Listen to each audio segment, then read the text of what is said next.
તો પાટણ જિલ્લાના સાંતલપુર તાલુકાના પીપરાળ ગામ ખાતેથી વિશ્વ હિન્દુ પરિષદ દ્વારા સામાજિક સમરસતા યાત્રા કાઢવામાં આવી। ત્યારે અનેક સાધુ સંતોની ઉપસ્થિતિમાં વિશ્વ હિન્દુ પરિષદ ઉત્તર ગુજરાત પ્રાંત દ્વારા યાત્રાનું આયોજન કરવામાં આવ્યું। આ યાત્રા પીપરાળથી શરૂ થઈ મહેસાણા જિલ્લામાં નંદાસણ ખાતે પૂરી થશે। ત્યારે 4 જિલ્લાના 70 ગામોમાં સામાજિક સમરસતા યાત્રા પહોંચી અને સામાજિક સમરસતાનો સંદેશ પાઠવશે। સામાજિક સમરસતા યાત્રા 21 ડિસેમ્બરના રોજ પૂરી થશે। સમરસતાની ઉણપ જે અત્યારે વર્તમાનમાં જે ઊભી થઈ છે હિન્દુ સમાજમાં, એને ધ્યાનમાં રાખી અને નજર સામે રાખી અને વિશ્વ હિન્દુ પરિષદ દ્વારા આખું રાષ્ટ્રીય ક્ષેત્રે આ કામ ચાલી રહ્યું છે અને હિન્દુનું પુનરુત્થાન માટે એક બહુ મોટો ભગીરથ પ્રયાસ થયો છે।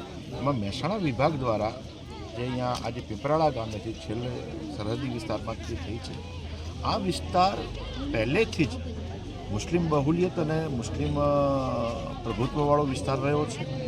અહીંયા એની જે પ્રવૃત્તિઓ છે એનો આ પ્રદેશ આખો સાક્ષી રહ્યો છે, ગેરકાયદેસર અને અસામાજિક પ્રવૃત્તિઓનો સાક્ષી રહ્યો છે।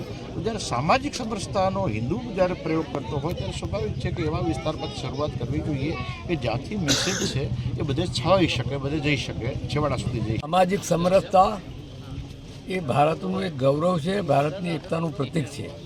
આજે દેશની અંદર બધા જ્ઞાતિ જાતિના વાડાઓમાં વહેંચાયેલા છે, આખા બધા સમાજને એક કરી અને હિન્દુત્વને પ્રબળ બનાવવા માટેનો આ પ્રયોગ છે। ગુજરાતીને સમગ્ર દેશભરમાં અત્યારે આ સામાજિક સમરસતાની યાત્રાઓ નીકળી રહી છે। એની શરૂઆત આજે અહીં પીપરાળા ગામથી થયેલી છે